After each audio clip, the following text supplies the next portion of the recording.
So பால் காய்ச்சி காலையில் ஒரு 3 டம்ளர் டீ போட்டேன். இன்றைக்கும் நான் ஏலக்காய் டீ தான் போட்டேன். ஆனால் இன்றைக்கி கொஞ்சம் டீட்டெயில்டாக நம்ம பார்க்க போகிறோம் எப்படி நான் போட்டேன்னு. ஃபஸ்ட்டு பாலை ஊற்றிட்டேன். அப்புறம் 2 கப் தண்ணியை ஊற்றினதுக்கப்புறமா இதை நல்லா நம்ம கொதிக்க வைக்கணும். அப்புறம் இதில் நான் 3 டம்ளர் டீ போட போகிறேன் இல்லையா, அதனால் 3 ஸ்பூன் டீ தூள் ஆட் பண்ணுவேன். அப்போ தான் கொஞ்சம் நல்லா ஸ்ட்ராங்காக இருக்கும். ஸோ 3 ஸ்பூன் டீ தூள் ஆட் பண்ணுவேன். ஏர்லி மார்னிங் டீ போடுறதே ஒரு தனி ரெஃப்ரெஷிங்காக இருக்குது.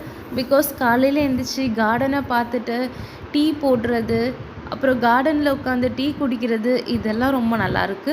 அப்புறம் ஏலக்காய் இடித்து வச்சது அதையும் ஆட் பண்ணேன். இப்போ 3 கப் டீக்கு நான் ஒரு 6-7 ஏலக்காய் எடுப்பேன். ஏலக்காய்